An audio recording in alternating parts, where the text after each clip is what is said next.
पूरी मेहनत करके काम किया। पहला धन्यवाद वास्ते तुहानूं बेनती की गई है। दूसरा, कुछ इस तरह दीयां गल्लां जां अफवाहां साडे कन्नां 'च पै रहीआं ने कि जी की हो गया, इस तरह हो गया। मैं एक सारा प्रैस नूं क्लीयर करना चाहुंदा कि ये जिहड़ी चोण सी, ये चोण जो बंदी सिखां दी रिहाई दा मसला, जहदर अकाल तख्त की अपील ते सारे ख्यालों के लोग असीं इकट्ठे होकर बैठे सी, जिन्हां च कि ख्यालों के मतभेद होने के बावजूद एक एडा वड्डा मसला सी कौम दा जी, ते असीं एकजुट होकर बैठे। तो साडी कोशिश ही अकाली दल की कि असीं किसी भी कीमत ते ना तो जदर अकाल तख्त के जो हुक्म है उसनूं हेठां होण दईए, ते ना ही असीं एकता टुटण दईए। साडा पूरा यतन सी। वो यतन नूं निभाउण वास्ते जो जथेबंदियां ने अपील की, ना दिता, असी उस नां ते उन्हां दी अपील ते सहमत हो गए। सहमत होने के दो कारण, एक जदर अकाल तख्त की अपील, एक फिर वो जथेबंदियां वालों सारियां वालों अपील कि इस बीबी नूं खड़ा किया जाए। तीसरा पॉइंट यह है कि कई बारी जे तो तकड़ी निशान सी, तकड़ी निशान तां दिता गया, असी नहीं कहा सी तकड़ी निशान ते लड़िया जाए। असी कहा जो जथेबंदियां, जो अकाल तख्त का आदेश है वो तां सी कि राजोआणे जी जो वो बीबा जी मिले तो राजोआणे ने कहा कि नहीं, आज़ाद लड़ांगे तो मतलब कोई नहीं, पंथक इशू है, पंथक मुद्दा तो पंथक निशान ते तकड़ी ते लड़ना चाहिए। ये उन्हों की अपील लिखती भी आई है और तुसी सुनियो, उस करके तकड़ी का निशान दिता गया। सो ये दो तीन पॉइंटा ते आके मैं थोड़ी क्लैरिटी करना चाहना, क्योंकि कुछ गल्लां अफवाहां साडे कन्नां पे है जी हुण तां जी पार्टी का हो गया, हो गया। नहीं, पार्टियां छेठा उत्ते हुंदे रहिंदे ने। देखो तुसी सारे यंग जनरेशन हो, ਜਿਹੜੇ ਸਾਡੇ साथी सी तकरीबन वो तो मैनू घट एक कदे नहीं ना, ये तो सारे नवे हो। बहुत लंबिया लंबिया लड़ाइयाँ पंथ ने लड़ियाँ, कदे एमरजेंसी वर्गे मोर्चे जिन्हें सानू कहते सी कदे जिते नहीं जा सकते, कदे जेल तो बाहर ही नहीं आ सकते, ये सानू गल्लां कहियां सी। और मैं MLA सी उस वेले भी, पार्टी के प्रधान पहला तुड़ साहब सी, फिर लौंगोवाल सी, तो सानू किसी नू आस नहीं सी कि एमरजेंसी टुट जू तो राज बदल जू। हालात बदले, फिर उस तो बाद फिर समा आया 10-15 साल, बड़ा खतरनाक समा आया, जिस समय दे विच कदे कोई पार्टी सारा जित के लगी, कदे कोई लगी। असी 15 साल गोलियां वर्दियां दे विच जिहड़ा है अकाली दल रहा, लेकिन उस वे कदे बाईकाट करने पे, कदे गवर्नर रूल करने पे। उस तो बाद आके फिर पार्टी नूं लोकां ने उस तरह ही शक्ति दे के 3 बारी बाल साहब उस तो बाद मुख मंत्री बने। इस करके पार्टियां सेठा उत्ते हुंदा रहिंदा। कांग्रेस का हाल देख लो, आप पार्टी जिहड़ी कल 92 सीटां लेके आई सी, अज आखी कुछ जाण 92 सीटां लियाउणियां और संगरूर की सीट 2 बारी पार्लीमेंट जित लैनी, तीजी बार 9 ਦੇ 9 MLA जित लेने, तो फिर हर की तो जाना जिहदा पिछली चोण सब तो घट वोटां सीगियां उस तो मर जाना। इस करके जे जित्तां हारा एक जितहार नूं पार्टी के सिद्धांतां नाल मिलाया जाए, नहीं। अकाली दल एक बड़ी प्रिंसीपल वाली पार्टी है। जिस वेले पार्टी के साडे बजुर्गों ने अपने सीस दिते, अंग्रेज़ां नाल लड़े, जो अंग्रेज़ किते झुकदा नहीं सी, वो झुकाया तो प्रिंसीपल ते झुकाया, ना कि राज बदले झुकाया। ਜਿਹੜੇ ਵੇਲੇ ਅਸੀਂ ਲੋਕ भी आए हाँ, ਅਸੀਂ भी जिस ਵੇਲੇ पार्टी च आया, मैं 70 की जेल, दिल्ली 71 की जेल पहली बार कट्टी, छोटी उम्र से 23 साल, सानू कोई पता नहीं सुनता कदे राज आ जाएगा। हालांकि माड़ा मोटा असीं पढ़े भी 4 जमातां, किसानी करते सी, कदे गल्लां नहीं सी। एक इक्को जज्बा सी कि नहीं, पंथक सोच ते पहरा देना, ये पंजाब के हक्कां वास्ते है, पंजाबियों के हक्कां वास्ते है। इस करके जो अकाली दल पार्टी आपदे असूलां ते लड़दी है, असूलां ते लड़दी रहेगी। कई हुण साडे ते इक सवाल ये भी हुंदा कि जी बंदी सिखां की रिहाई तो जी लाइन ना, बंदी सिखां की रिहाई गुरु हरगोबिंद जी का देख लो कि जहाँ वो गवालीयर के किले चो 52 राजे लेके निकले, कले नहीं निकले कि नहीं, इन सब नूं छड्डो। गुरु तेग बहादुर दा सीस ह्यूमन राइट्स करके होया। इस करके जो साडे सिद्धांत है पार्टी के गुरुओं तो लेके चलते हैं, असी माड़े हो सकते हैं, चंगे हो सकते हैं, साडे च कमजोरियां हो सकते, उनका मुकाबला असी नहीं कर सकते, लेकिन सिद्धांतां ते सानू चलना, उस सिद्धांतां ते असी चलते हुए असी अपनी ड्यूटी निभा रहे हैं। तो गुरु कृपा करू, अखीर फतेह असूलां नहीं हुंदी, असी जितांगे, सारा कुछ करांगे। अज ये मेरी तुहानूं अपील है कि वो जो अफवाहां चलदियां हो रहा उन्होंने सब खत्म, तो पार्टी की चढ़दी कला वास्ते ते नाल पार्टी के सारे केडर नूं अपील है कि आओ आपां एकजुट होके एडे एडे औखे समय चों निकले तगड़े होकर पार्टी नूं फिर शक्ति किवें लियाउणा, ये असीं इकट्ठे होकर काम करांगे। अस्तीफे की गल चल रही है सुखबीर सिंह बादल दी, और तुहानूं एक प्रधान लगाउण दी चर्चा जिहड़ी है वो चल रही है, उस दे तुहाडा की कहना?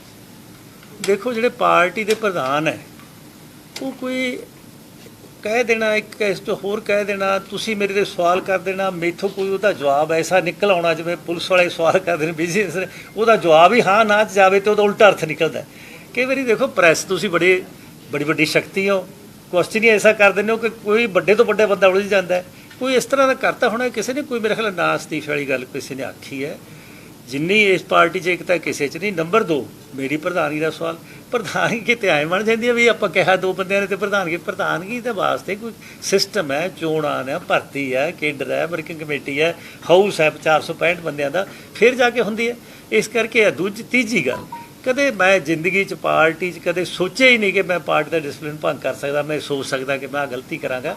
ਕਦੇ ਮੈਂ ਸਾਰੇ ਕੇਡਰ ਨੂੰ ਅਪੀਲ ਕਰਦਾ, ਪ੍ਰੈਸ ਨੂੰ ਅਪੀਲ ਕਰਦਾ, ਗੁਰੂ ਕਿਰਪਾ ਕਰੇ, ਮੇਰੇ ਸਿਰ 'ਤੇ ਹੱਥ ਰੱਖੇ। ਮੈਂ ਅੱਜ ਤੱਕ ਗੁਰੂ ਨੇ ਅਸੂਲਾਂ ਤੋਂ ਡਿੱਗਣ ਤਾਂ ਕਦੇ ਵੀ ਮੈਂ ਪਾਰਟੀ ਦੀ ਚੜ੍ਹਦੀ ਕਲਾ ਵਾਸਤੇ ਜੇ ਮੈਨੂੰ ਮਨ ਆ ਝਾੜੂ ਲਾਉਣ ਨੂੰ ਕਹਿਣੋਂ ਕਰ ਸਕਦਾ, ਲੇਕਿਨ ਪਾਰਟੀ ਦੀ ਗੱਲ ਕਦੇ ਹੇਠਾਂ ਆਉਣ ਵਾਸਤੇ ਮੈਂ ਕਦੇ ਜ਼ਿੰਦਗੀ ਸੋਚ ਨਹੀਂ ਸਕਦਾ। ਇਸ ਕਰਕੇ ਮੈਂ ਸਾਰਿਆਂ ਨੂੰ, ਮੇਰੇ ਦੋਸਤਾਂ ਨੂੰ, ਮੇਰੇ ਸੀਨੀਅਰ ਸਾਥੀਆਂ ਨੂੰ, ਸਭ ਨੂੰ ਅਪੀਲ ਕਰਦਾ ਕਿ ਨਹੀਂ, ਆਹ ਵਕਤ ਹੈ ਜਿਸ ਵਕਤ ਅਸੀਂ ਤਗੜੇ ਹੋ ਕੇ ਏਕਤਾ ਨਾਲ ਅਸੀਂ ਇਹ ਸਾਰੀ ਫਤਿਹ ਕਰਨੀ ਹੈ। ਔਰ ਮੈਨੂੰ ਯਕੀਨ ਹੈ ਕਿ ਅਸੀਂ ਐਡੇ ਕ੍ਰਾਈਸ 'ਚੋਂ ਨਿਕਲਿਆ। ਗੋਲੀ ਚੱਲਦੀ ਤਾਂ ਸਾਡੇ ਨਾਲ ਕੋਈ ਬੰਦਾ ਚੜ੍ਹਦਾ ਨਹੀਂ ਸੀ ਹੁੰਦਾ ਗੱਡੀ 'ਚ। 10-10 ਬੰਦਿਆਂ ਨੂੰ ਮੈਂ ਤੇ ਬਾਲ ਸਾਹਿਬ ਜਾ ਕੇ 20-20 ਬੰਦਿਆਂ ਨੂੰ ਉਹ ਡੇਰਾ ਬਾਬਾ ਨਾਨਕ ਜਾ ਕੇ ਰਾਤ ਦੇ 3-3 ਵਜੇ ਆਉਂਦੇ ਰਿਹਾ। ਕੋਈ ਸੋਚਦਾ ਹੀ ਨਹੀਂ ਸੀ। ਕਹਿੰਦੇ ਸੀ ਬਾਲ ਸਾਹਿਬ ਤੁਹਾਨੂੰ ਟਰੈਕਟਰ 'ਤੇ ਚੜ੍ਹਾਤਾ, ਅਕਾਲੀ ਦਲ ਤਾਂ ਖਤਮ ਕਰਤਾ, ਅਤੇ ਜੇ ਉਸ ਵੇਲੇ ਆ ਕੇ 3 ਵਾਰ ਰਾਜ ਕਰ ਸਕਦੇ, ਹੁਣ ਤਾਂ ਗੱਲ ਹੀ ਕੁਛ ਨਹੀਂ, ਹੁਣ ਤਾਂ ਵੋਟਾਂ ਹੀ ਨੇ। ਇਸ ਕਰਕੇ ਕੋਈ ਐਸੀ ਗੱਲ ਨਹੀਂ, ਗੁਰੂ ਕਿਰਪਾ ਕਰੇਗਾ, ਸਭ ਠੀਕ ਹੋਏਗਾ। ਬਾਕੀ ਜਿਹੜੇ ਕੋਈ ਵਿਚਾਰ ਨਾ ਬਲਵਿੰਦਰ ਸਿੰਘ ਕੋ ਕਹਿ ਸਕਦਾ, ਨਾ ਕੋਈ ਵਿਚਾਰ ਦੀ ਤਾਂ ਗੱਲ ਆਈ ਹੈ। ਪਾਰਟੀ ਦੇ ਵਿੱਚ ਪਾਰਟੀ ਨੂੰ ਮਜ਼ਬੂਤ ਕਰਨ ਵਾਸਤੇ ਵਿਚਾਰ ਹੁੰਦੇ ਨੇ। ਕਦੇ ਇਹੋ ਜਿਹੇ ਸਮਿਆਂ 'ਚ ਆ ਕੇ ਪਾਰਟੀ ਦੀ ਲੀਡਰਸ਼ਿਪ ਨਹੀਂ ਬਦਲੀ ਜਾਂਦੀ, ਪਾਰਟੀ ਨੂੰ ਤਕੜਾ ਕਿਵੇਂ ਕੀਤਾ ਜਾਂਦਾ ਸੋਚਿਆ ਜਾਂਦਾ। ਇਕਬਾਲ ਸਿੰਘ ਝੁੰਡਾ ਜੀ ਦੀ ਅਗਵਾਈ ਦੇ ਵਿੱਚ 13 ਮੈਂਬਰੀ ਤੁਹਾਡੀ ਕਮੇਟੀ ਬਣੀ ਸੀ, ਸਮੀਖਿਆ ਕਮੇਟੀ ਜਿਹੜੀ, ਉਹਨਾਂ ਨੇ ਰਿਪੋਰਟ ਵੀ ਸਬਮਿਟ ਤੁਹਾਨੂੰ ਕਰਤੀ ਹੋਈ ਆ। ਔਰ ਉਸ ਤੋਂ ਪਹਿਲਾਂ ਵੀ ਤੁਸੀਂ ਕਿਹਾ ਸੀ ਵੀ ਇਹ ਆਪਾਂ ਰਿਪੋਰਟ ਨੂੰ ਜਿਹੜਾ ਜਨਤਕ ਕਰਾਂਗੇ, ਉਹਦੇ ਬਾਰੇ ਫੈਸਲਾ ਲਵਾਂਗੇ।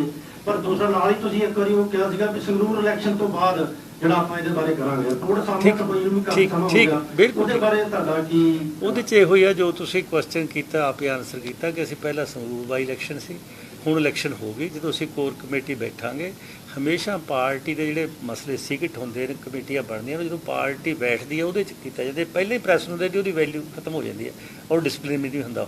ਇਸ ਕਰਕੇ ਅਸੀਂ ਜਿਸ ਦਿਨ ਪਾਰਟੀ ਬੈਠਾਂਗੇ ਉਸ ਦਿਨ ਉਸ ਰਿਪੋਰਟ ਖੋਲਾਂਗੇ, ਉਹਦੇ ਮੁਤਾਬਕ ਅਸੀਂ ਜੋ ਵੀ ਰਿਪੋਰਟ ਸੁਝਾਅ ਅਸੀਂ ਉਹਨੂੰ ਲਾਗੂ ਕਰਾਂਗੇ। ਪਿਛਲੇ ਸਮੇਂ 'ਚ ਗਲਤੀਆਂ ਕੀ ਹੋਈਆਂ ਕਿ ਤੁਹਾਨੂੰ ਦੱਸੀ ਹੋਣਗੀਆਂ, ਕੀ ਮੰਨਦੇ ਹੋ ਮੁੱਖ ਜੇ ਆਪਾਂ 2-4 ਗਲਤੀਆਂ ਦੱਸੀਆਂ ਹੋਣ ਵੀ ਪਾਰਟੀ ਕੋਲੋਂ ਇਹ ਰਹੀਆਂ ਤਾਂ ਉਹ ਕਿਹੜੀਆਂ ਸੀਗੀਆਂ? ਦੇਖੋ, ਮੈਂ ਤੋਂ ਜਿੱਥੋਂ ਤੱਕ ਕਹੋਗੇ ਉਹ ਤਾਂ ਕੁਛ ਵੀ ਅਸੀਂ ਕਿਸੇ ਚੀਜ਼ ਨੂੰ ਨੈਗੇਟਿਵ ਪੋਜ਼ੀਟਿਵ ਸੋਚ ਨਹੀਂ ਦਾ। ਜਿਵੇਂ ਦੋ ਕਿਸਮ ਦੇ ਲੋਕ ਹੈ। ਮੈਂ ਤੁਹਾਨੂੰ ਪਾਰਟੀ ਦੀ ਗਲਤੀਆਂ ਤੋਂ ਕੁਦਰਤ 'ਤੇ ਲਿਜਾਣਾ। ਹੋ ਸਕਦਾ ਤੁਸੀਂ ਪ੍ਰਮਾਤਮਾ ਨੂੰ ਮੰਨਦੇ ਹੋ ਸਕਦਾ ਮੈਂ ਨਾ ਮੰਨਦਾ ਹਾਂ, ਲੇਕਿਨ ਸਾਬਤ ਤੁਸੀਂ ਵੀ ਨਹੀਂ ਕਰ ਸਕਦੇ, ਸਾਬਤ ਮੈਂ ਵੀ ਨਹੀਂ ਕਰ ਸਕਦਾ। ਇਹ ਆਪੋ ਆਪਣੀ ਸੋਚ ਹੈ ਕਿ ਕਿਸੇ ਚੀਜ਼ ਨੂੰ ਕਿਸ ਐਂਗਲ ਤੋਂ ਦੇਖਦੇ ਹੋ। ਮੈਂ ਉਸ ਐਂਗਲ ਤੋਂ ਦੇਖਦਾ ਕਿ ਪਰਮਾਤਮਾ ਹੈ, ਉਹ ਸ਼ਕਤੀਸ਼ਾਲੀ ਹੈ, ਉਹਦੇ ਮੁਤਾਬਕ ਦੁਨੀਆ ਚੱਲਦੀ। ਤੁਸੀਂ ਕਹਿੰਦੇ ਨਹੀਂ। ਇਸ ਕਰਕੇ ਮੈਂ ਤੁਹਾਨੂੰ ਕਿਸੇ ਆਰਗੂਮੈਂਟ ਨਾਲ ਨਹੀਂ ਕਹਿ ਸਕਦਾ ਕਿ ਮੈਂ ਠੀਕ ਹਾਂ ਤੁਸੀਂ ਗਲਤ ਹੋ। ਸੋਚ ਹੈ ਮੇਰੀ ਤੇ ਤੁਹਾਡੀ ਸੋਚ ਥੋੜ੍ਹੀ ਹੈ। ਇਸ ਕਰਕੇ ਗਲਤੀਆਂ ਬਾਰੇ ਹੈ ਕੋਈ ਆਪਦੀ ਸੋਚ ਕਰੀ ਜਾਵੇ। ਦੇਖੋ, ਪਾਰਟੀਆਂ ਕੰਮ ਕਰਦੀਆਂ। ਪਹਿਲਾਂ ਵੀ ਪ੍ਰਕਾਸ਼ ਸਿੰਘ ਬਾਦਲ ਸਾਹਿਬ, ਉਸ ਤੋਂ ਪਹਿਲਾਂ ਲੌਂਗੋਵਾਲ ਸਾਹਿਬ, ਤੁਰ ਸਾਹਿਬ, ਸੰਤ ਬਾਬਾ ਫਤਿਹ ਸਿੰਘ ਵੇਲੇ ਮੈਂ ਪਾਰਟੀ 'ਚ ਆਇਆ, ਛੋਟਾ ਹੀ ਸੀ ਮੈਂ, 22-21 ਸਾਲ ਦਾ ਸੀ। ਅਤੇ ਉਸ ਵੇਲੇ ਤੋਂ ਲੈ ਕੇ ਪਾਰਟੀਆਂ 'ਚ ਕਈ ਵਾਰੀ ਕਿੰਤੂ ਪਰੰਤੂ ਹੁੰਦੇ ਰਹਿੰਦੇ ਨੇ, ਲੇਕਿਨ ਉਹਦੇ ਨਾਲ ਕੋਈ ਇੱਕ ਬੰਦੇ ਕਿੰਤੂ ਕਰਨ ਨਾਲ ਪਾਰਟੀਆਂ 'ਚ ਗਲਤੀਆਂ ਵਾਲੀ ਗੱਲ ਨਹੀਂ ਹੁੰਦੀ। ਪਾਰਟੀ ਹਮੇਸ਼ਾ ਲੜਦੀ ਹੈ। ਜਿਸ ਵੇਲੇ ਐਮਰਜੈਂਸੀ, ਮੈਂ ਤਾਂ ਤੁਹਾਨੂੰ ਉਹ ਗੱਲਾਂ ਦੱਸਦਾ ਜਿਹੜੀਆਂ ਹਿਸਟਰੀ ਦੀਆਂ ਨੇ। ਅੱਜ ਮੈਂ ਤੁਹਾਨੂੰ ਉਹ ਗੱਲ ਦੱਸਣ ਲੱਗਾ ਕਿ ਜਦੋਂ ਐਮਰਜੈਂਸੀ ਆਈ ਹੈ, ਸਾਨੂੰ ਤਾਂ ਸਾਰ ਜੀ ਤਸਤਰੀ 'ਚ ਪਾ ਕੇ ਸਭ ਕੁਝ ਦਿੰਦੇ ਸੀ। ਮੈਂ MLA ਸੀ, ਮੇਰੇ ਕੋਲ ਸੁਨੇਹੇ ਆਉਂਦੇ ਸੀ ਕਿ ਤੁਸੀਂ ਲੜੋ ਨਾ, ਜੋ ਕਹਿੰਦੇ ਹੋ ਸਾਰਾ ਕੁਝ ਅਸੀਂ ਦੇਣ ਨੂੰ ਤਿਆਰ ਹਾਂ। ਲੇਕਿਨ ਕਿ ਨਹੀਂ, ਅਸੀਂ ਬੈਠੇ 7 ਬੰਦੇ। ਅੱਜ ਉਹ 7 'ਚੋਂ ਇਕੱਲੇ ਬਾਲ ਸਾਹਿਬ ਹੈ ਜਾਂ ਦੂਸਰਾ ਮੈਂ ਛੋਟਾ ਸੀ MLA, ਇਸ ਕਰਕੇ ਵਿੱਚ ਬੈਠਾ ਸੀ। ਪ੍ਰਧਾਨ ਤੁੜ ਸਾਹਿਬ ਸੀ, ਜਗਦੇਵ ਸਿੰਘ ਤਲਵੰਡੀ, ਟੌਰਾ ਸਾਹਿਬ, ਬਾਦਲ ਸਾਹਿਬ, ਆਤਮਾ ਸੋਂ, ਬਲਵੰਤ ਸੋਂ, ਬਰਨਾਲਾ ਸਾਹਿਬ, ਜਸਵਿੰਦਰ ਬਰਾੜ, ਮੈਂ ਵਿੱਚ ਬੈਠਾ ਸੀ। ਇਹ ਤਾਂ ਡਿਸਕਸ਼ਨ ਹੋਈ ਕਿ ਕੀ ਕਰਨਾ ਚਾਹੀਦਾ, ਲੇਕਿਨ ਅਖੀਰ ਡਿਸਕਸ਼ਨ ਕਰਕੇ 4 ਘੰਟਿਆਂ ਤੋਂ ਬਾਅਦ ਆਇਆ ਕਿ ਨਹੀਂ, ਸਾਨੂੰ ਲੜਨਾ ਚਾਹੀਦਾ। ਇਹ ਦੇਸ਼ ਦੀ ਦੂਜੀ ਗੁਲਾਮੀ ਹੈ। ਅਗਰ ਅਸੀਂ ਇਸ ਦੇਸ਼ 'ਚੋਂ ਕਿਸੇ ਇਸ ਗੱਲ ਪਿੱਛੇ ਕਿ ਉਹਨਾਂ ਨੇ ਸਾਨੂੰ ਕਹਿਤਾ ਮੰਗਾਂ ਮੰਨ ਲਈਆਂ, ਅਤੇ ਇਹਦਾ ਮਤਲਬ ਕਿ ਅਸੀਂ ਗੁਲਾਮੀ ਵਾਲੇ ਪਾਸੇ ਖੜ੍ਹ ਜਾਈਏ। ਇਸ ਕਰਕੇ ਇਸ ਪਾਰਟੀ ਦਾ ਬੜਾ ਸੁਨਹਿਰੀ ਇਤਿਹਾਸ ਹੈ। ਜਿਸ ਵੇਲੇ ਵੀ ਇਹ ਸ਼ੁਰੂ ਹੋਈ ਹੈ ਉਸ ਵੇਲੇ ਤੋਂ ਲੈ ਕੇ ਮੈਂ ਤੁਹਾਨੂੰ ਵੀ ਅਪੀਲ ਕਰੂੰਗਾ ਕਿ ਮੈਂ ਨਹੀਂ ਕਹਿੰਦਾ ਕਿ ਮੇਰੀ ਗੱਲ ਹੀ ਤੁਸੀਂ ਮੰਨਿਓ, ਲੇਕਿਨ ਕਦੇ ਤੁਸੀਂ ਹਿਸਟਰੀਆਂ ਪੜ੍ਹ ਕੇ ਦੇਖੋ ਜੀ, ਅੰਗਰੇਜ਼ ਦੀਆਂ ਤੇ ਤੇਜਾ ਸੁਤੰਤਰ ਵਰਗਾਂ ਦੀਆਂ ਲਿਖੀਆਂ ਨੇ, ਉਹਨਾਂ ਦੀਆਂ ਅਗਵਾਈਆਂ ਪਾ ਕੇ ਕਿਸ ਤਰ੍ਹਾਂ ਦੇ ਬਜ਼ੁਰਗ ਸਾਡੇ ਲੜੇ ਆ। ਤੇ ਉਹ ਐਮਰਜੈਂਸੀ ਲੜਾਈ ਵੀ ਮੈਨੂੰ ਪਤਾ ਹੈ ਕਿ ਸਾਨੂੰ ਕਿ ਮੈਨੂੰ ਕਹਿੰਦੇ ਸੀ ਮੇਰੇ ਹੱਥਕੜੀ ਐਮਐਲਏ ਲਾ ਨਹੀਂ ਸਕਦੇ, ਮੇਰੇ ਹੱਥਕੜੀ ਲੱਗੀ ਹੁੰਦੀ ਸੀ, ਬਠਿੰਡੇ ਜੇਲ੍ਹ 'ਚੋਂ ਲਿਆਉਂਦੇ ਸੀ। ਜਦੋਂ ਕਿ ਉਹ ਕਮਲਾ ਥਾਣੇਦਾਰ ਮੈਨੂੰ ਪੈਦਲ ਤੋੜ ਕੇ ਲੈ ਗਿਆ ਤੇ ਅਸੀਂ ਮੁਰਦਾ ਜਿੰਦਾਬਾਦ ਕਰੇਗੇ, ਮੇਰੇ ਮਗਰ ਕਰਦੇ ਜਾਣ। ਉਹ ਆਹ ਕੱਲ੍ਹ ਦਾ ਜਵਾਕ ਹੈ, ਇਹ ਕਿਉਂ ਪੰਗਾ ਲਈ ਬੈਠਾ ਹੈ? ਉਹ ਯਾਰ ਆਹ ਤਾਂ ਮੁੰਡਾ ਆਪਣਾ ਐਮਐਲਏ ਕੱਲ੍ਹ ਦਾ। ਹੁਣ ਮਾਨਸਾ ਮੇਰੇ ਮਗਰ ਮੇਰਾ ਇਲਾਕਾ ਸੀ, ਉਹਨੂੰ ਕਿਹੜੇ ਸੀ ਮਗਰ ਕਰਦੇ ਉਹਨੂੰ, ਕੋਈ ਮੇਰੀ ਉਮਰ ਹੀ ਸਾਰੀ ਉਹ ਛੋਟੀ 26-27 ਸਾਲ ਦੀ ਸੀ। ਇਸ ਕਰਕੇ ਇਹ ਜਿਹੜਾ ਸਮਾਂ ਹੈ, ਹਾਲਾਤ ਹੈ ਔਖੇ ਤੋਂ ਔਖੇ। ਉਹ ਦੋ ਖਿਆਲ ਹੁੰਦੇ ਨੇ, ਯਾਰ ਇਹਦਾ ਗਲਤ ਹੋ ਗਿਆ ਤਾਂ ਠੀਕ ਹੋ ਗਿਆ। ਲੇਕਿਨ ਜੇ ਤੁਹਾਡੇ ਇਰਾਦੇ ਸਖਤ ਨੇ ਤੇ ਦੁਨੀਆ ਦੀ ਕੋਈ ਤਾਕਤ ਨਹੀਂ ਜਿਹੜੇ ਤੁਹਾਡੇ ਤੁਸੀਂ ਕਿਸੇ ਚੀਜ਼ ਜਗਜੀਤ ਬਰਾੜ ਜੋ ਚੀਜ਼ ਕਹਿ ਰਹੇ ਨੇ ਕਿ ਸਭ ਤੋਂ ਸੀਨੀਅਰ ਤੁਸੀਂ ਉਹ ਬਲਵਿੰਦਰ ਭੁੱਲਰ ਸਭ ਤੋਂ ਸੀਨੀਅਰ ਨੇ, ਔਰ ਪਾਰਟੀ ਦੇ ਸਟਰਕਚਰ ਨੂੰ ਚੇਂਜ ਕਰਨ ਤੇ ਵਿਚਾਰ ਹੋ ਰਿਹਾ। ਉਹਨਾਂ ਨੇ ਇੰਡੀਕੇਸ਼ਨ ਵੀ ਦਿੱਤੀ ਹੈ ਕਿ ਜਲਦ ਬਦਲਾਅ ਹੋਏਗਾ, ਕੋਰ ਕਮੇਟੀ 'ਚ ਚਰਚਾ ਵੀ ਹੋਏਗੀ, ਰਿਪੋਰਟ ਆਈ ਹੈ ਇੰਟਰਨਲ।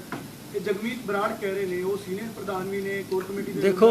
ਦੇਖੋ ਮੇਰੇ ਸਾਰੇ ਸਾਥੀ ਬਹੁਤ ਪਿਆਰੇ ਨੇ, ਮੈਂ ਕਦੇ ਹਰ ਇੱਕ ਬੰਦੇ ਦੀ ਮੈਂ ਸਤਿਕਾਰ ਕਰਦਾ, ਹਰ ਇੱਕ ਨੂੰ ਪਿਆਰ ਕਰਦਾ। ਪਾਰਟੀ ਚੱਲਦੀ ਤਾਂ ਹੈ, ਬਾਕੀ ਸੀਨੀਅਰ ਮੈਂ ਨਹੀਂ ਕਹਾ ਸਕਦਾ। ਸੀਨੀਅਰ ਤਾਂ ਬਾਦਲ ਸਾਹਿਬ ਉਸ ਤੋਂ ਵੱਡੇ ਜਾਂ ਸੁਖਬੀਰ ਸਿੰਘ ਬਾਦਲ ਪ੍ਰਧਾਨ ਜੀ ਹੈ, ਮੈਂ ਵੀ ਇੱਕ ਸੇਵਾਦਾਰ ਹਾਂ ਦੂਜੇ ਦੀ ਤਰ੍ਹਾਂ। ਇਸ ਕਰਕੇ ਜੋ ਉਹਨਾਂ ਨੇ ਕਿਹਾ ਮੈਂ ਦੇਖੋ ਉਸ ਨੂੰ ਪੂਰਾ ਸੁਣਿਆ ਨਹੀਂ ਕੀ ਕਿਹਾ, ਲੇਕਿਨ ਕਈ ਵਾਰੀ ਤੁਸੀਂ ਕੋਈ ਕੁਐਸਚਨ ਕਰਦੇ ਉਹਦਾ ਉਹ ਆਨਸਰ ਦਿੰਦੇ ਨੇ। ਮੈਂ ਉਸ ਗੱਲ 'ਚ ਜ਼ਿਆਦਾ ਨਹੀਂ ਪੈਣਾ। ਉਹ ਕੋਈ ਕਈ ਵਾਰੀ ਕੁਐਸਚਨ ਆਨਸਰ 'ਚ ਕਿਹੜਾ ਬੰਦਾ ਕਿਸ ਕੰਟੈਕਸਟ 'ਚ ਕਹਿ ਰਿਹਾ ਉਹਦੇ 'ਤੇ ਆਪਾਂ ਜੇ ਜ਼ਿਆਦਾ ਜਾਈਏ ਉਹ ਅੱਛਾ ਨਹੀਂ ਲੱਗਦਾ। ਇਹ ਮੇਰੀ ਇਹੋ ਹੀ ਅਪੀਲ ਹੈ ਸਾਰਿਆਂ ਨੂੰ ਕਿ ਜੇ ਕੋਈ ਵੀ ਗੱਲ ਅਸੀਂ ਕਰਾਂਗੇ, ਅਸੀਂ ਬਹਿ ਕੇ ਪਾਰਟੀ 'ਚ ਅੰਦਰ ਬੈਠ ਕੇ ਕਰਾਂਗੇ, ਬਾਹਰ ਬੈਠ ਕੇ ਅਸੀਂ ਕੋਈ ਗੱਲ ਨਹੀਂ ਕਰਾਂਗੇ। ਔਰ ਮੈਨੂੰ ਯਕੀਨ ਹੈ ਕਿ ਮੇਰੇ ਸਾਰੇ ਸੀਨੀਅਰ ਸਾਥੀ ਜਿਹੜੇ ਅਸੀਂ ਸਾਰੇ ਇਕੱਠੇ ਹੋ ਕੇ ਅਸੀਂ ਬੈਠ ਕੇ ਅਸੀਂ ਪਾਰਟੀ ਨੂੰ ਅੱਗੇ ਲਿਜਾਵਾਂਗੇ। ਸਾਹਿਬ ਇੱਕ ਚੀਜ਼ ਉਹ ਕਹਿ ਰਹੇ ਨੇ ਕਿ ਅਕਾਲੀ ਦਲ ਔਰ ਬਾਦਲ ਪਰਿਵਾਰ ਦੋਨਾਂ 'ਚ ਫਰਕ ਸਮਝਣ ਦੀ ਜ਼ਰੂਰਤ ਹੈ ਅੱਜ ਲੋਕਾਂ ਨੂੰ, ਔਰ ਇਹੀ ਫਰਕ ਪਾਰਟੀ ਨੇ ਵੀ ਸਮਝਿਆ, ਇਸੇ ਕਰਕੇ ਤਬਦੀਲੀ ਆਈ ਔਰ ਤੁਹਾਨੂੰ ਪ੍ਰਧਾਨ ਬਣਾਇਆ ਗਿਆ। ਅਸਲ 'ਚ ਅਕਾਲੀ ਦਲ ਤੇ ਬਾਦਲ ਪਰਿਵਾਰ ਦੋ ਚੀਜ਼ਾਂ ਨਹੀਂ, ਅਕਾਲੀ ਦਲ ਇੱਕੋ ਹੀ ਹੈ। ਬਾਦਲ ਪਰਿਵਾਰ ਇਹ ਕਹਿ ਸਕਦੇ ਕਿ ਸਰਦਾਰ ਪ੍ਰਕਾਸ਼ ਸਿੰਘ ਬਾਦਲ ਨੇ 50 ਸਾਲ ਬਹੁਤ ਲੜਾਈਆਂ ਲੜਦੇ ਇੱਕ ਸਮਾਂ ਆ ਗਿਆ ਕਿ ਉਹਨੂੰ ਪ੍ਰਧਾਨ ਬਣਾਇਆ ਗਿਆ। ਪ੍ਰਧਾਨ ਬਣਾਉਣ ਵੇਲੇ ਉਸ ਵੇਲੇ ਜਿਵੇਂ ਅੱਜ ਵੀ ਗਰੁੱਪ ਅੱਡ ਚੱਲ ਪਏ ਨੇ, ਕੋਈ ਅੰਮ੍ਰਿਤਸਰ ਕੋਈ ਫਲਾਣਾ 1920, ਉਸ ਵੇਲੇ ਜਦੋਂ ਪ੍ਰਧਾਨ ਅੱਡ ਬਣੇ ਤਾਂ ਇਸ ਕਿਉਂਕਿ ਬਾਦਲ ਸਾਹਿਬ ਪ੍ਰਧਾਨ ਸੀ, ਟੌਹਰਾ ਸਾਹਿਬ ਨਾਲ ਸੀ। ਜਦੋਂ ਪ੍ਰਧਾਨ ਬਣਾਏ ਅਨੰਦਪੁਰ ਸਾਹਿਬ ਸਾਡੀ ਮੀਟਿੰਗ ਹੋਈ, ਟੌਹਰਾ ਸਾਹਿਬ ਨਾਲ ਬੈਠੇ ਸੀ, ਉਹਨੇ ਆਪ ਪ੍ਰਪੋਜ਼ ਕੀਤਾ ਇਹ ਨਾਂ, ਤਾਂ ਉਸ ਦਲ ਨੂੰ ਬਾਦਲ ਸਾਹਿਬ ਨੂੰ ਜੋੜਨਾ। ਬਾਦਲ ਸਾਹਿਬ ਨੇ ਇੱਕ ਦਿਨ ਆਪ ਅਪੀਲ ਕੀਤੀ ਪ੍ਰੈਸ ਨੂੰ, ਅਸੀਂ ਨਾਲ ਬੈਠੇ ਸਾਂ, ਕਿ ਵੀ ਮੇਰੇ ਹੱਥ ਬੰਨ੍ਹ ਕੇ ਬੇਨਤੀ ਹੈ ਕਿ ਬਾਦਲ ਨਾਂ ਲਿਖਿਆ ਕਰੋ, ਸ਼੍ਰੋਮਣੀ ਅਕਾਲੀ ਦਲ ਹੈ ਇਹ, ਤੁਸੀਂ ਬਾਦਲ ਨਾਂ। ਲੇਕਿਨ ਪ੍ਰੈਸ ਲਿਖ ਦਿੰਦਾ ਹੈ ਜਾਂ ਕੋਈ ਬੰਦਾ ਅੱਡ ਡਿਫਰੈਂਸ਼ੀਏਟ ਕਰਦਾ ਕਹਿ ਦਿੰਦਾ ਹੈ, ਉਹ ਉਸ ਦਾ ਕਾਰਨ ਹੈ। ਹੋਰ ਕੋਈ ਬਾਦਲ ਸਾਹਿਬ ਬਾਦਲ ਕੋਈ ਪਰਿਵਾਰ ਨਹੀਂ, ਉਹ ਇੱਕ ਅਕਾਲੀ ਦਲ ਦੇ ਹੀ ਪ੍ਰਧਾਨ ਸੀ। ਅਕਾਲੀ ਦਲ ਦੇ ਅੱਜ ਸੁਖਬੀਰ ਸਿੰਘ ਬਾਦਲ ਜੀ ਪ੍ਰਧਾਨ ਹੈ। ਇਸ ਕਰਕੇ ਮੈਂ ਪ੍ਰੈਸ ਨੂੰ ਵੀ ਸਭ ਨੂੰ ਬੇਨਤੀ ਕਰਾਂਗਾ ਕਿ ਇਹ ਦੋ ਚੀਜ਼ਾਂ ਨਹੀਂ ਅਲੱਗ-ਅਲੱਗ। ਅਕਾਲੀ ਦਲ ਇੱਕੋ ਹੀ ਹੈ, ਉਹਦਾ ਪ੍ਰਧਾਨ ਹੈ। ਜਿਵੇਂ ਪਹਿਲਾਂ ਬਦਲ ਗਏ, ਅਗਲਾ ਪ੍ਰਧਾਨ ਵੀ ਕੋਈ ਆ ਸਕਦਾ ਹੈ, ਅੱਗੇ ਨੂੰ ਵੀ ਆਉਂਦੇ ਰਹੇਗੇ। ਇਸ ਕਰਕੇ ਇਹਦਾ ਕੋਈ ਇਹ ਨਹੀਂ ਤਲਕ ਕਿ ਜੇ ਬਾਦਲ ਪਰਿਵਾਰ ਹੈ ਫਲਾਣਾ, ਇਹ ਚੀਜ਼ ਤਾਂ ਨਹੀਂ। ਇੰਟਰੋਸਪੈਕਸ਼ਨ ਕੀ ਕਰ ਰਹੇ ਹੋ, ਆਪਣੀ ਹਾਰ ਦੀ ਇੰਟਰੋਸਪੈਕਸ਼ਨ ਕੀ ਕਰ ਰਹੇ ਹੋ? ਕਿਉਂਕਿ 2017 ਦੀ ਤੁਸੀਂ ਚੋਣ ਸੁਖਬੀਰ ਸਿੰਘ ਬਾਦਲ ਦੀ ਪ੍ਰਧਾਨਗੀ ਦੀ ਅਗਵਾਈ ਦੇ ਵਿੱਚ ਹਾਰੇ, 22 ਦੀ ਹਾਰੇ, ਹੁਣ ਜ਼ਿਮਨੀ ਚੋਣ ਦੀ ਹਾਰੇ ਹੋ ਤੁਸੀਂ। ਉਹਦੇ 'ਚ ਇਹ ਹੁੰਦਾ ਹੈ ਕਿ ਜਿਹੜੀ ਜਿੱਤ ਹਾਰ ਹੈ ਉਹ ਸਾਰੀ ਪਾਰਟੀ ਤੋਂ ਲੜਦੀ ਹੈ, ਪਾਰਟੀ ਦੀ ਹੁੰਦੀ ਹੈ, ਨਾ ਕਿ ਇੱਕ ਬੰਦੇ ਦੀ ਹੁੰਦੀ ਹੈ। ਉਹਦੇ 'ਤੇ ਬਹਿ ਕੇ ਇੰਟਰੋਸਪੈਕਸ਼ਨ ਤਾਂ ਇਹ ਹੈ ਕਿ ਜਿੱਥੇ ਸਾਨੂੰ ਕੋਈ ਕਮੀ ਲੱਗੂ, ਜਦੋਂ ਅਸੀਂ ਅੰਦਰ ਬੈਠਾਂਗੇ, ਬੈਠ ਕੇ ਉਸ ਨੂੰ ਦੂਰ ਕਰਨ ਦਾ ਯਤਨ ਕਰਾਂਗੇ। ਲੇਕਿਨ ਉਹ ਅਸੀਂ ਇੱਕ ਬੰਦੇ 'ਤੇ ਪਾਈਏ। ਤੁਸੀਂ ਮੈਨੂੰ ਇਹ ਦੱਸੋ, ਮੈਂ ਤੁਹਾਨੂੰ ਪਿਆਰ ਨਾਲ ਬੇਨਤੀ ਕਰਦਾ ਕਿ ਕਿੱਡੀ ਵੱਡੀ ਤਕੜੀ ਪਾਰਟੀ ਕਹਾਉਂਦੀ ਸੀ ਹਿੰਦੁਸਤਾਨ ਜਾਣਾ ਚਾਹੁੰਦੀ ਹੈ 92 ਤੇ ਕੀ ਹੋਇਆ ਕਿ ਕੱਲ ਦੇ ਦੇ ਫਿਰ ਕੀ ਵੱਲ ਅਸਤੀਫਾ। ਤੇ ਕਾਂਗਰਸ ਲੜਦੀ ਕਿੱਥੇ ਆ ਗਈ, ਹਰ ਸੀਟ ਹਾਰੀ ਜਾਂਦੀ ਹੈ। ਤੇ ਰਾਹੁਲ ਤੇ ਉਹ ਕਿਸੇ ਨੇ ਅਸਤੀਫਾ ਨਹੀਂ ਦਿੱਤਾ। ਅੱਛਾ ਬੀਜੇਪੀ ਜਦੋਂ ਅੱਡ ਹੋਇਆ ਜਨਤਾ ਤੋਂ 80 ਐਮਪੀਆਂ ਤੋਂ 2 ਐਮਪੀਆਂ ਤੇ ਆ ਗਏ, ਦੋ ਤੋਂ ਫਿਰ 200 ਤੇ ਪਾ ਗਏ, ਹੁਣ 400 ਤੇ ਪਾ ਗਏ। ਇਹ ਤਾਂ ਜਿੱਤਾਂ ਹਾਰਾਂ ਤੇ ਅੱਗੇ ਪਿੱਛੇ ਹੁੰਦਾ ਰਹਿੰਦਾ ਹੈ। ਕਰਨੈਲ ਸਿੰਘ ਪੰਜੋਲੀ ਉਹਨਾਂ ਨੇ ਵੀ ਕਿਹਾ ਕਿ ਸਾਰੇ ਅਹੁਦੇ ਛੱਡ ਦੇਣੇ ਚਾਹੀਦੇ ਆ, ਕੋਈ ਹਰਪ੍ਰੀਤ ਸਿੰਘ ਹੋਣਾ ਨੂੰ ਸੌਂਪ ਦੇਣੇ ਚਾਹੀਦੇ ਆ। ਮੇਰੀ ਪਿਆਰ ਨਾਲ ਤੁਹਾਨੂੰ ਵੀ ਬੇਨਤੀ ਹੈ ਕਿ ਜਿਹੜੇ ਕੋਈ ਇੰਡੀਵਿਜੂਅਲ ਰਾਏ ਹੁੰਦੀ ਹੈ, ਇਹ ਰਾਇਆਂ ਹੁੰਦੀਆਂ ਨਹੀਂ ਹੈ। ਤੇ ਮੈਂ ਤੁਹਾਨੂੰ ਵੀ ਬੇਨਤੀ ਕਰਾਂ ਕਿ ਇੰਡੀਵਿਜੂਅਲ ਤੇ ਮੈਂ ਕਮੈਂਟ ਨਹੀਂ ਦੇਵਾਂਗਾ। ਤੇ ਮੈਂ ਪਾਰਟੀ ਨੂੰ ਵੀ ਸਾਰੀ ਨੂੰ ਇੱਕ ਉਹਨਾਂ ਦਾ ਸੇਵਾਦਾਰ ਭਰਾ ਨਾਲ ਦੇ ਨਾਤੇ ਕਹਿਣਾ ਚਾਹੁੰਦਾ ਕਿ ਪਾਰਟੀਆਂ ਜਿਵੇਂ ਜੰਗ ਲੱਗਦੀ ਹੈ, ਜੰਗ ਦੇ ਵਿੱਚ ਕਦੇ ਜਰਨੈਲ ਵਿਚਾਲੇ ਨਹੀਂ ਬਦਲੇ ਜਾਂਦੇ, ਬਦਲੇ ਉਹ ਜੰਗ ਹਰ ਗਏ ਉਸੇ ਵੇਲੇ। ਜੰਗਾਂ ਵੇਲੇ ਤਾਂ ਜਰਨੈਲ ਨੂੰ ਮਜ਼ਬੂਤ ਕਿਵੇਂ ਕਰਨਾ, ਰਾਖੀ ਕਿਵੇਂ ਕਰਨੀ ਹੈ। ਜਰਨੈਲ ਦੇ ਨਾਲ ਪੂਰੀ ਜਿਹੜੀ ਹੈ ਸੇਨਾ ਬਦਲਣ ਦੀ ਗੱਲ ਚੱਲ ਰਹੀ ਹੈ। सेना नहीं मैं कह रहा वो सेना जो बदल जाएगी पार्टी तो बैठूगी क्या मेरे कल्ले दे आके ना बलविंदर दे बदले ना होर मैं एक ਤੁਹਾਨੂੰ ਬੇਨਤੀ ਕਰਾਂ ਇੱਕ ਮਿੰਟ ਇਹ ਇਸ਼ੂ ਨਾ ਇੱਕ ਮਿੰਟ ਮੈਂ ਜਸਟ ਅ ਮਿੰਟ ਓਕੇ ਨਾਲ ਮੇਰਾ ਲਿੰਕ ਕਰਦਾ ਓਕੇ ਤੁਸੀਂ ਬਾਰ-ਬਾਰ ਕਹਿ ਰਹੇ ਹੋ ਜਿਵੇਂ ਰੈਫਰੈਂਸ ਦਾ ਕਾਂਗਰਸ ਦਾ ਹੁਣ ਸਾਰਾ ਉਹਨਾਂ ਨੇ ਸਮੀਖਿਆ ਕਮੇਟੀਆਂ ਜਾਂ ਇਸ ਤਰ੍ਹਾਂ ਕੋਈ ਉਸ ਤਰ੍ਹਾਂ ਦੀ ਨਹੀਂ ਹੈ ਜੋ ਬਣਾਈਆਂ ਹੋਣਗੀਆਂ ਤੇ ਉੱਤੇ ਅਮਲ ਵੀ ਕੀਤਾ। ਤੁਹਾਡੀ ਸਮੀਖਿਆ ਕਮੇਟੀ ਨੇ ਰਿਪੋਰਟ ਸਬਮਿਟ ਕਰਤੀ ਹੋਈ ਹੈ, ਉਹਦੇ ਵਿੱਚ ਤੁਸੀਂ ਉਸ ਕਮੇਟੀ ਦੀ ਰਿਪੋਰਟ ਜਿਹੜੀ ਹੈ ਡਿਸਟ੍ਰਿਕਟ ਵਾਈਜ਼ ਉਹਨੇ ਸਾਰਿਆਂ ਨੇ ਕੀਤੀ ਹੈ, ਉਹ ਜਿਹੜੀ ਆਮ ਵਰਕਰਾਂ ਦੀ ਥੱਲੇ ਆਏ ਆ ਉਸ ਰਿਪੋਰਟ ਦੇ ਵਿੱਚ ਆ, ਕੀ ਤੁਸੀਂ ਉਹਨੂੰ ਮਤਲਬ ਉਹਨੂੰ ਮੰਨੋਗੇ ਉਹਨੂੰ? नहीं देखो जो हैगा वो रिपोर्ट मेरे को आ गई क्योंकि मैं उस कमेटी का चेयरमैन सी। वो रिपोर्ट ਨੂੰ ਅਸੀਂ ਪਾਰਟੀ 'ਚ ਖੋਲਾਂਗੇ, ਖੋਲ ਕੇ ਵਿਚਾਰਾਂਗੇ ਜ਼ਰੂਰ। ਅਸੀਂ ਪਾਰਟੀ ਅਸੀਂ ਕਿਉਂ ਨਹੀਂ ਪਾਰਟੀ ਦੀ ਰਾਏ ਮੰਨੀ, ਪਾਰਟੀ ਦੀ ਰਾਏ ਮੰਨਾਂਗੇ। ਕਦੋਂ ਵਿਚਾਰੀ ਜਾਏਗੀ ਸਰ? ਛੇਤੀ ਜਿਹੜੀ ਵਰਕਿੰਗ ਕਮੇਟੀ ਹੋਈ ਉਸ ਵਿੱਚ ਪਹਿਲਾਂ ਜਿਹੜੀ ਅਸੀਂ ਕੋਰ ਕਮੇਟੀ ਸੱਦਾਂਗੇ। ਇੱਕ ਐਸਵਾਈਐਲ ਗਾਣਾ ਸਿੱਧੂ ਮੂਸੇਵਾਲਾ ਦਾ YouTube ਤੋਂ ਭਾਰਤ ਤੋਂ ਹਟਾ ਦਿੱਤਾ ਗਿਆ, ਉਹਨੂੰ ਤੁਸੀਂ ਕਿਵੇਂ ਦੇਖਦੇ ਹੋ? ਉੱਥੇ ਮੈਂ ਜ਼ਰੂਰ ਅਪੀਲ ਕਰਦਾ ਕਿ ਦੇਖੋ ਇਹ ਜਿਹੜੀ ਹੈਗੀ ਬੋਲਣ ਦੀ ਆਜ਼ਾਦੀ, ਕਿਤੇ ਵੀ ਮੂਸੇ ਵਾਲੇ ਨੇ ਇਹ ਗੱਲ ਨਹੀਂ ਕਹੀ ਜਿਹੜੀ ਕੋਈ ਦੇਸ਼ ਦੇ ਉਲਟ ਹੋਵੇ। ਸਿਰਫ ਉਹਨੇ ਇਹ ਗੱਲ ਕਹੀ ਹੈ ਕਿ ਪੰਜਾਬ ਦੇ ਪਾਣੀਆਂ ਤੇ ਦਰਿਆਵਾਂ ਤੇ ਪੰਜਾਬ ਦਾ ਹੱਕ ਹੈ, ਸਾਡਾ ਰਾਈਟ ਹੈ। ਤੇ ਦੂਸਰੀ ਬੰਦੀ ਸਿੱਖਾਂ ਦੀ ਰਿਹਾਈ ਦੀ ਜੋ ਹਿਊਮਨ ਰਾਈਟਸ ਕਮਿਸ਼ਨ ਉਹਦੇ ਤੇ ਕਹੀ ਹੈ, ਉਹ ਵੀ ਮੈਂ ਤੁਹਾਨੂੰ ਐਕਸਪਲੇਨ ਕਰਦਾ। ਤੁਸੀਂ ਕੱਲ੍ਹ ਨੂੰ ਕਹੋਗੇ ਤੁਸੀਂ ਕਿਵੇਂ, ਜੇ ਰਾਜੀਵ ਗਾਂਧੀ ਦਾ ਕਾਤਲ ਜਿਹੜਾ ਪ੍ਰਧਾਨ ਮੰਤਰੀ ਸੀ ਸੁਪਰੀਮ ਕੋਰਟ ਤੋਂ ਛੱਡ ਕੇ ਤੇ ਤਾਮਿਲਨਾਡੂ ਵਾਲੇ ਜਸ਼ਨ ਮਨਾ ਸਕਦੇ ਆ, ਅਸੀਂ ਮੰਗ ਨਹੀਂ ਕਰ ਸਕਦੇ ਹਿਊਮਨ ਰਾਈਟਸ। ਇਸ ਕਰਕੇ ਮੈਂ ਤਾਂ ਹੈਰਾਨ ਆ ਕਿ ਦੇਸ਼ ਦੇ ਲੋਕ ਕੀ ਸੋਚਦੇ ਆ, ਕਿੱਧਰ ਨੂੰ ਗੱਲ ਲੈ ਜਾਂਦੇ ਆ। ਔਰ ਤੁਹਾਨੂੰ ਵੀ ਅਪੀਲ ਕਰਦਾ ਕਿ ਦੇਖੋ ਇਹਨਾਂ ਲੋਕਾਂ ਨੇ ਜਿਹੜਾ ਕੀਤਾ, ਕੋਈ 30 ਸਾਲ ਕੋਈ 28 ਸਾਲ ਕੋਈ ਦਵਿੰਦਰ ਭੁੱਲਰ ਤਾਂ ਸਾਰਾ ਕੁਝ ਕਲੀਅਰ ਹੈ, ਕੱਲੀ ਸਾਈਨ ਮੰਗਦੇ ਆ, ਕੱਲੇ ਸਾਈਨ ਹੈ ਕੇਜਰੀਵਾਲ ਦੇ। ਫਿਰ ਉਹ ਜਿਹੜਾ ਕਰਨਾਟਕ 'ਚ ਹੈ 32 ਸਾਲ ਇਕੱਠੀ ਬੈਠਾ, ਕੱਲੇ ਕਰਨਾਟਕ ਦੇ ਮੁੱਖ ਮੰਤਰੀ ਦੀ ਸਾਈਨ ਹੈ। ਬਾਕੀ 550 ਸਾਲੇ ਤੇ ਪ੍ਰਧਾਨ ਮੰਤਰੀ ਨੇ ਕਿਹਾ ਕਿ ਬੰਦੀ ਸਿੱਖਾਂ ਨੇ ਇੰਨੀਆਂ ਨੇ ਕੱਟ ਲੀਆਂ। ਹੁਣ ਅਸੀਂ ਐਲਾਨ ਕਰਦੇ ਗੁਰੂ ਨਾਨਕ ਦੇਵ ਜੀ ਦੇ ਇਸ ਦਿਨ ਤੇ ਕਿ 550 ਸਾਲੇ ਤੇ ਅਸੀਂ ਰਿਹਾ ਕਰਾਂਗੇ। ਫਿਰ ਅਸੀਂ ਉਹਨਾਂ ਇਸ਼ੂਆਂ ਤੇ ਉਸ ਪ੍ਰਿੰਸੀਪਲ ਤੇ ਅਸੀਂ ਮੰਗ ਕਰਦੇ ਹਾਂ। ਇਸ ਕਰਕੇ ਇਹਨਾਂ ਗੱਲਾਂ ਤੇ ਮਤਭੇਦ ਕਰਨਾ, ਮੂਸੇ ਵਾਲੀ ਦੀ ਗੱਲ ਨੂੰ ਕਹਿਣਾ ਕਿ ਇਹਨੂੰ ਬੰਦ ਕਰ ਦਿਓ, ਗੱਲਾਂ ਬੰਦ ਕਰਨਾ ਤਾਂ ਬੰਦ ਨਹੀਂ ਹੁੰਦੀਆਂ। ਇਸ਼ੂ ਹੈ, ਇਸ਼ੂ ਸਾਲਵ ਕਰਨਾ, ਇਸ਼ੂ ਸਾਲਵ ਕਰਨ। ਕੱਲਾ ਪੰਜਾਬ ਦਾ ਥੋੜ੍ਹਾ, ਸਾਰੇ ਹਿੰਦੁਸਤਾਨ ਦੇ ਉਲਝਾਏ ਪਏ ਨੇ। ਮੈਂ ਇਸ ਕਮੇਟੀ ਦਾ ਮੈਂਬਰ ਹਾਂ ਪਾਰਲੀਮੈਂਟ 'ਚ।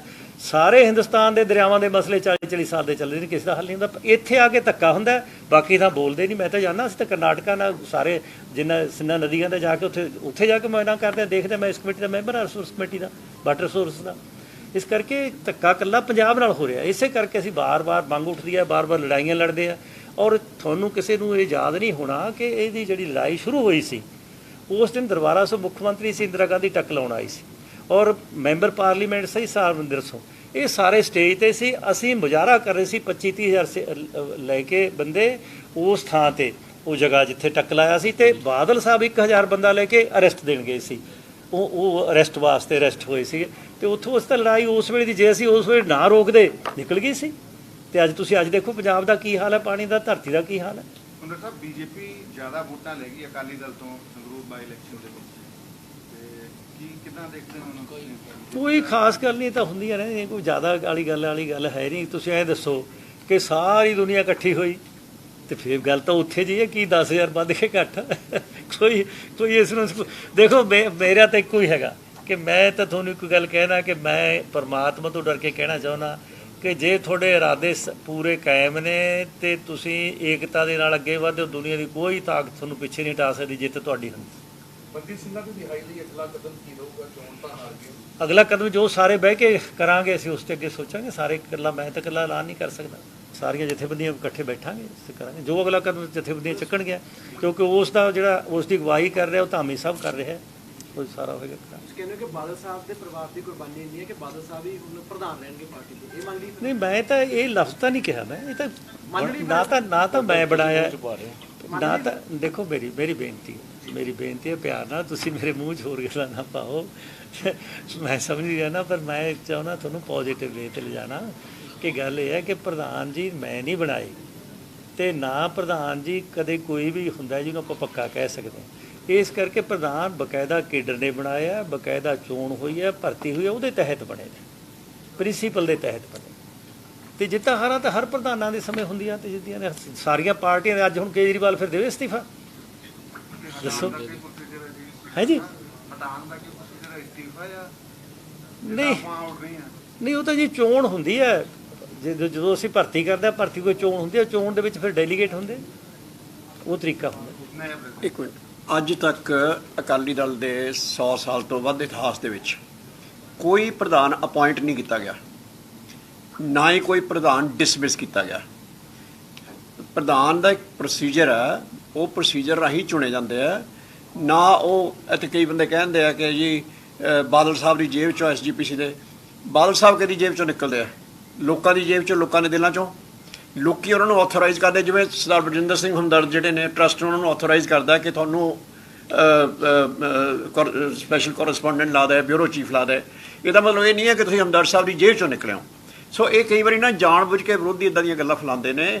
ਡੈਮੋਕ੍ਰੈਟਿਕ ਪਾਰਟੀ ਹੈ, ਡੈਮੋਕ੍ਰੈਟਿਕਲੀ ਇਲੈਕਟਡ। ਭੁੰਦੜ ਸਾਹਿਬ ਬਾਰ-ਬਾਰ ਜਿਹੜੇ ਗੱਲ ਐਮਫਸਾਈਜ਼ ਕਰ ਰਹੇ ਨੇ, ਭੁੰਦੜ ਸਾਹਿਬ ਵੀ ਜੋ ਭੁੰਦੜ ਸਾਹਿਬ ਨੇ ਪਾਰਟੀ ਦੇ ਬਣਾਏ ਹੋਏ ਨੇ, ਤਾਂ ਉਹ ਸਾਰੇ ਪਾਰਟੀ ਦੀ ਜੇਬ ਚੋਂ ਨਿਕਲਦਾ ਸਾਰਾ ਕੁਛ, ਹੋਰ ਕਿਤੋਂ ਨਹੀਂ ਨਿਕਲਦਾ ਹੁੰਦਾ। ਔਰ ਦੂਸਰੀ ਗੱਲ ਜਿਹੜੀ ਤੁਸੀਂ ਬਾਰ-ਬਾਰ ਕਰ ਰਹੇ ਹੋ ਕਿ ਬਾਦਲ ਦਲ ਤੇ ਇਹ ਉਹ, ਮਾਨ ਦਲ ਨੂੰ ਤੁਸੀਂ ਮਾਨ ਦਲ ਨਹੀਂ ਕਹਿੰਦੇ ਆ ਨਾ। ਇਸ ਤਰ੍ਹਾਂ ਕਈ ਵਾਰੀ ਪ੍ਰਧਾਨਾਂ ਦੇ ਨਾਂ ਦੇ ਉੱਤੇ ਪਾਰਟੀ ਦਾ ਨਾਂ ਚੱਲ ਜਾਂਦਾ। ਲੇਕਿਨ ਬਾਦਲ ਸਾਹਿਬ ਨੇ ਭੁੰਦੜ ਸਾਹਿਬ ਦੀ ਹਾਜ਼ਰੀ 'ਚ ਮੇਰੇ ਆਪ ਨਾਲ ਬੈਠਾ ਸੀ, ਬਾਦਲ ਸਾਹਿਬ ਨੇ ਪ੍ਰੈਸ ਕਾਨਫਰੰਸ ਕਰਕੇ ਕਿਹਾ ਸੀ, ਮੇਰੀ ਹੱਥ ਜੋੜ ਕੇ ਬੇਨਤੀ ਹੈ, ਸ਼੍ਰੋਮਣੀ ਅਕਾਲੀ ਦਲ ਜਿਹੜੀ ਹੈ ਪੰਥ ਦੀ ਪਾਰਟੀ ਹੈ, ਪੰਜਾਬ ਦੀ 100 ਸਾਲਾ ਪਾਰਟੀ ਹੈ, ਪ੍ਰਧਾਨ ਬਦਲਦੇ ਰਹਿੰਦੇ ਆ। ਹਰ ਵਾਰੀ ਤੁਸੀਂ ਜਦੋਂ ਲੌਂਗੋਵਾਲ ਸਾਹਿਬ ਪ੍ਰਧਾਨ ਸੀ, ਤੁਸੀਂ ਲੌਂਗੋਵਾਲ ਪਾਰਟੀ ਕਹਿਣ ਲੱਗ ਪਏ ਸੀਗੇ, ਲੌਂਗੋਵਾਲ ਦਲ ਕਹਿਣ ਲੱਗ ਪਏ ਸੀਗੇ, ਲੇਕਿਨ ਰਿਹਾ ਤਾਂ ਸ਼੍ਰੋਮਣੀ ਅਕਾਲੀ ਦਲ। ਸੋ ਇਹ ਜਿਹੜੀਆਂ ਗੱਲਾਂ ਨੇ ਨਾ, ਇਹ ਜਾਣਬੁੱਝ ਕੇ ਕਈ ਵਾਰੀ ਕਨਫਿਊਜ਼ ਕਰਨ ਨੂੰ ਫੈਲਾਈਆਂ ਜਾਂਦੀਆਂ, ਬਦਨਾਮ ਕਰਨ ਨੂੰ ਫੈਲਾਈਆਂ ਜਾਂਦੀਆਂ। ਬੇਸਿਕਲੀ ਯੂ ਆਲਸੋ ਨੋ, ਸਾਰੇ ਪੜ੍ਹੇ ਲਿਖੇ ਹੋ, ਕਿ ਸ਼੍ਰੋਮਣੀ ਅਕਾਲੀ ਦਲ ਕੌਣ ਹੈ, ਉਹਦੀ ਸਟਰਕਚਰ ਕੀ ਹੈ, ਉਹਦਾ ਸੰਵਿਧਾਨ ਕੀ ਹੈ, ਉਹਦੇ ਰਾਹੀਂ ਹੀ ਚੁਣਿਆ ਜਾ ਸਕਦਾ, ਉਹਦੇ ਰਾਹੀਂ ਹੀ ਲਾਇਆ ਜਾ ਸਕਦਾ, ਹੋਰ ਕੋਈ ਤਰੀਕਾ ਨਹੀਂ ਹੈ। ਔਰ ਕਈ ਮਸਲੇ ਜਿਹੜੇ ਪਾਰਟੀ ਦੇ ਨੇ, ਉਹ ਪਾਰਟੀ ਦੇ ਅੰਦਰ ਹੁੰਦੇ ਨੇ। ਕੋਰਟ ਜਿਵੇਂ ਤੁਹਾਡੇ ਟਰਸਟ ਦੇ, ਅਜੀਤ ਟਰਸਟ ਦੇ ਜਾਂ ਹੋਰ ਅਖਬਾਰਾਂ ਦੇ, ਉਹ ਤੁਸੀਂ ਆਪਣੇ ਅੰਦਰ ਮੈਨੇਜਮੈਂਟ 'ਚ ਬੈਠ ਕੇ ਕਰਦੇ ਹੋ। ਇਸ ਤਰ੍ਹਾਂ ਸ਼੍ਰੋਮਣੀ ਅਕਾਲੀ ਦਲ ਵੀ ਅੰਦਰ ਬੈਠ ਕੇ ਕਰਦਾ। ਜੇ ਕੋਈ ਮੈਂਬਰ ਬਾਹਰ ਕਰ ਵੀ ਦੇਵੇ, ਜਿਵੇਂ ਤੁਸੀਂ ਜਗਮੀਤ ਬਰਾੜ ਹੋਣਾ ਦੀ ਗੱਲ ਕਰ ਰਹੇ ਹੋ, ਬੜੇ ਸਤਿਕਾਰਯੋਗ ਨੇ, ਲੇਕਿਨ ਉਹਨਾਂ ਦਾ ਨਿੱਜੀ ਵਿਊ ਆ ਉਹ। ਲੇਕਿਨ ਅਸਲੀ ਵਿਊ ਕਿਹਦਾ ਹੋਏਗਾ? ਜਿਹੜਾ ਪਾਰਟੀ ਦਾ ਵੀ ਹੋਏਗਾ। ਜੋ ਵੀ ਹੋਏਗਾ, ਚਾਹੇ ਸ਼ਾਇਦ ਬਰਾੜ ਸਾਹਿਬ ਵਾਲਾ ਹੋਵੇ ਜਾਂ ਉਹਦੇ ਉਲਟ ਹੋਵੇ, ਲੇਕਿਨ ਜੋ ਵੀ ਹੋਵੇ ਉਹ ਪਾਰਟੀ ਦਾ ਵੀ ਹੁੰਦਾ। ਮੇਰਾ ਵੀ ਥੋੜ੍ਹੇ ਮੈਟਰ ਕਰਦਾ ਉੱਥੇ। ਇਸ ਕਰਕੇ ਬੇਨਤੀ ਹੈ ਕਿ ਜਿਹੜੀਆਂ ਇਹ ਕਾਈਟ ਫਲਾਈਂਗ ਜਿਹੜੀ ਹੈ ਥੋੜ੍ਹੀ ਜਿਹੀ, ਤੁਸੀਂ ਤਾਂ ਖੈਰ ਮੇਰੇ ਤੋਂ ਜ਼ਿਆਦਾ ਜਾਣਦੇ ਹੋ, ਪਰ ਥੋੜ੍ਹਾ ਜਿਹਾ ਮੈਂ ਵੀ ਮੀਡੀਆ 'ਚ ਰਿਹਾ ਨਾ, ਤੇ ਇਸ ਕਰਕੇ ਉਹ ਤਾਂ ਥੋੜ੍ਹਾ ਜਿਹਾ ਆਪਾਂ ਸਟੇਟ ਦੇ ਹਿੱਤ ਦੇ ਵਿੱਚ। ਅੱਛਾ, ਦੂਸਰੀ ਗੱਲ ਜਿਹੜੀ ਤੁਸੀਂ ਬਾਰ-ਬਾਰ ਕਰ ਰਹੇ ਹੋ ਸ਼ੋਇੰਗ ਦੀ, ਦੇਖੋ ਮਾਨ ਸਾਹਿਬ ਦਾ ਆਪਾਂ ਬੜਾ ਸਤਿਕਾਰ ਕਰਦੇ ਹਾਂ, ਲੋਕਾਂ ਨੇ ਉਹਨਾਂ ਨੂੰ ਮਾਣ ਬਖਸ਼ਿਆ। ਲੇਕਿਨ ਮਾਨ ਸਾਹਿਬ ਖੁਦ ਹੀ ਕਹਿੰਦੇ ਆ ਕਿ ਕਿਸੇ ਵੇਲੇ ਲੋਕ ਕਹਿੰਦੇ ਸੀ ਕਿ ਮੈਨੂੰ ਤਾਂ ਕੋਈ ਵੋਟ ਨਹੀਂ ਪਾਉਂਦਾ। 13,000 ਵੋਟ ਉਹਨਾਂ ਨੂੰ ਪਈ ਸੀ ਇੱਕ ਵਾਰੀ, ਸਾਨੂੰ ਤਾਂ ਫਿਰ 50,000 ਦੇ ਨੇੜੇ ਪਈ ਹੈ, ਲੇਕਿਨ ਉਹਨਾਂ ਨੂੰ 13,000 ਪਈ ਸੀ। ਲੇਕਿਨ ਉਹਨੇ ਹੌਸਲਾ ਤਾਂ ਨਹੀਂ ਛੱਡਤਾ, ਲੜੀ ਗਏ। 22 ਸਾਲ ਬਾਅਦ ਉਹ ਦੁਬਾਰਾ ਜਿੱਤੇ ਨੇ। ਤਾਂ ਇਸ ਤਰ੍ਹਾਂ ਹੁੰਦਾ ਹੈ ਜ਼ਿੰਦਗੀ ਦੇ ਵਿੱਚ, ਕਈ ਵਾਰੀ ਇਹ ਸਾਰਾ ਕੁਝ ਚੱਲਦਾ। ਦੇਖੋ, ਮੇਰਾ ਮਤਲਬ ਇਹ ਹੈ ਕਿ ਪਾਰਟੀ, ਭੁੰਦੜ ਸਾਹਿਬ ਨੇ ਬਹੁਤ ਖੂਬਸੂਰਤੀ ਨਾਲ ਗੱਲ ਕਰਤੀ ਹੈ ਕਿ ਬੰਦੀ ਸਿੰਘਾਂ ਦੀ ਵੀ ਜਿਹੜੇ ਇਸ਼ੂ ਸੀਗਾ, ਉਹ ਇਕੱਲੇ ਉਹਨਾਂ ਸਿੰਘਾਂ ਦਾ ਨਹੀਂ ਸੀ ਜਿਹੜੇ ਬੰਦੀ ਸਿੰਘ ਹੈ, ਉਹਨਾਂ ਦਾ ਤਾਂ ਹੈ ਹੀ ਹੈ। ਲੇਕਿਨ ਇੱਕ ਵੱਡਾ ਇਸ਼ੂ ਹੈ ਜਿਹੜਾ ਕਿ 6ਵੇਂ ਪਾਤਸ਼ਾਹ ਦਾ ਔਰ ਗੁਰੂ ਤੇਗ ਬਹਾਦਰ ਮਹਾਰਾਜ ਦਾ, ਕਿ ਹਿਊਮਨ ਰਾਈਟਸ ਲਈ ਅਕਾਲੀ ਦਲ ਦੂਜਿਆਂ ਦੇ ਹੱਕਾਂ ਲਈ ਵੀ ਲੜਦਾ ਜਾ ਕੇ ਰਿਹਾ। ਐਮਰਜੈਂਸੀ ਦੀ ਲੜਾਈ ਕੋਈ ਸਾਡੀ ਲੜਾਈ ਥੋੜ੍ਹੇ ਸੀ, ਦੇਸ਼ ਦੀ ਲੜਾਈ ਸੀ। ਲੜੀ ਕੇ ਨੇ ਸਿਰਫ ਅਕਾਲੀ ਦਲ ਨੇ। ਸੋ ਉਹ ਪਿੱਛੇ ਥੋੜ੍ਹੇ ਹਟੇ, ਪਾਵਰ 'ਚੋਂ ਬਾਹਰ ਹੋ ਗਏ। 18 ਸਾਲ ਬਾਦਲ ਸਾਹਿਬ ਬਾਹਰ ਰਹੇ ਪਾਵਰ 'ਚੋਂ, ਲੇਕਿਨ ਇਹ ਤਾਂ ਨਹੀਂ ਉਹਨਾਂ ਨੇ ਕਿਹਾ ਮੈਂ ਕੰਪਰੋਮਾਈਜ਼ ਕਰਦਾ। ਔਰ ਜਿਹੜੀ ਤੁਸੀਂ ਸਿੱਧੂ ਮੂਸੇਵਾਲੇ ਦੀ ਗੱਲ ਕਰਦੇ ਹੋ, ਉਹ ਤਾਂ 100 ਗਏ ਅਕਾਲੀ ਦਲ ਦਾ, ਉਹ ਤਾਂ ਗਾਣਾ ਹੀ ਅਕਾਲੀ ਦਲ ਦਾ ਹੈ, ਕਿਉਂਕਿ ਗੱਲਾਂ ਮੰਗ ਕੀ ਰਿਹਾ, SYL, ਚੰਡੀਗੜ੍ਹ, ਹੱਕ, ਬੰਦੀ ਸਿੰਘ, ਸਾਰੇ ਸਿੱਖਾਂ ਦੀ ਗੱਲ ਕਰ ਰਿਹਾ, ਸਾਰੇ ਪੰਥ ਦੀ ਗੱਲ ਕਰ ਰਿਹਾ, ਪੰਜਾਬ ਦੀ ਗੱਲ ਕਰ ਰਿਹਾ। ਤਾਂ ਅਸੀਂ ਤਾਂ ਕੱਲੇ ਪ੍ਰਧਾਨ ਸਾਹਿਬ ਨੇ ਉਹਨੂੰ ਕਹਿਤਾ ਸੀਗਾ ਕਿ ਅਸੀਂ ਬੈਨ ਨੂੰ ਅਪੋਜ਼ ਕਰਦੇ ਹਾਂ। ਉਹ ਤਾਂ ਗਾਣਾ ਹੀ ਸ਼੍ਰੋਮਣੀ ਅਕਾਲੀ ਦਲ ਦੇ ਜਜ਼ਬਾਤ, ਪੰਜਾਬ ਦੇ ਜਜ਼ਬਾਤ, ਪੰਥ ਦੇ ਜਜ਼ਬਾਤ ਇੱਕ ਨੇ, ਔਰ ਉਹਨਾਂ ਜਜ਼ਬਾਤ ਬਾਰੇ ਉਹ ਗਾਣਾ ਹੈ। ਵੈਸਾ ਲੰਬਾ ਸਮਾਂ ਤੁਸੀਂ BJP ਦੇ ਨਾਲ ਰਹੇ ਹੋ, ਜੇ ਅਕਾਲੀ ਦਲ ਦਾ ਗਾਣਾ ਸੀ, ਫਿਰ ਇਹ ਗਾਣੇ ਦੇ ਉੱਤੇ ਕੰਮ ਕਿਉਂ ਨਹੀਂ ਕੀਤਾ ਗਿਆ?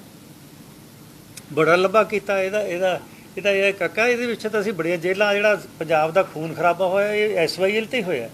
ਪੰਜਾਬ ਦੇ ਇਸ਼ੂਆਂ ਤੇ ਅਸੀਂ 10 ਸਾਲ ਲੜੇ, ਉਸੇ ਤੇ ਬਾਈਕਾਟ ਕੀਤੇ, ਉਸੇ ਤੇ ਖੂਨ ਖਰਾਬਾ ਹੋਇਆ, ਉਸੇ ਕਾਰਨ ਹੀ ਸਾਨੂੰ ਮਾਰਿਆ ਗਿਆ, ਉਸੇ ਕਾਰਨ ਹੀ ਬਲੂ ਸਟਾਰ ਹੋਇਆ। ਇਹਦੇ ਤਾਂ ਵਧਈ ਅਸੀਂ ਆ ਸਾਰਾ ਕੁਛ। ਇਹ ਤੋਂ ਵੱਧ ਕੌਣ ਲੜ ਸਕਦਾ ਅਕਾਲੀ ਦਲ ਤੋਂ ਵੱਧ? ਕਿੰਨਾ ਚਿਰ ਅਸੀਂ ਜੇਲ੍ਹਾਂ 'ਚ ਰਹੇ, ਬਾਰ-ਬਾਰ ਅਸੀਂ ਜੇਲ੍ਹਾਂ ਜਾਂਦੇ ਸੀ, ਬਾਰ-ਬਾਰ ਅਸੀਂ ਡਾਂਗਾ ਖਾਂਦੇ ਸੀ। ਨਹੀਂ, ਬੈਨ ਤਾਂ ਗਲਤ, ਮੈਂ BJP ਦਾ ਤਲਕ ਨਹੀਂ, ਤਲਕ ਸਰਕਾਰ ਦਾ। ਅਸੀਂ ਕਹਿੰਦੇ ਗਲਤ ਕੀਤਾ, 100% ਗਲਤ ਕੀਤਾ। ਬੋਲਣ ਦੀ ਆਜ਼ਾਦੀ, ਤੁਸੀਂ ਕਿਸੇ ਦਾ ਮੂੰਹ ਬੰਦ ਕਰਕੇ ਥੋੜ੍ਹਾ ਉਹਦੀ ਜਿਹੜੀ ਦਿਲ ਦੀ ਆਵਾਜ਼ ਬੰਦ ਕਰ ਦਿਓਗੇ। ਇਹ ਤਾਂ ਪੰਜਾਬ ਦੇ ਹੱਕਾਂ ਦੀ ਆਵਾਜ਼ ਹੈ, ਇਹਨੂੰ ਕੌਣ ਬੰਦ ਕਰ ਸਕਦਾ?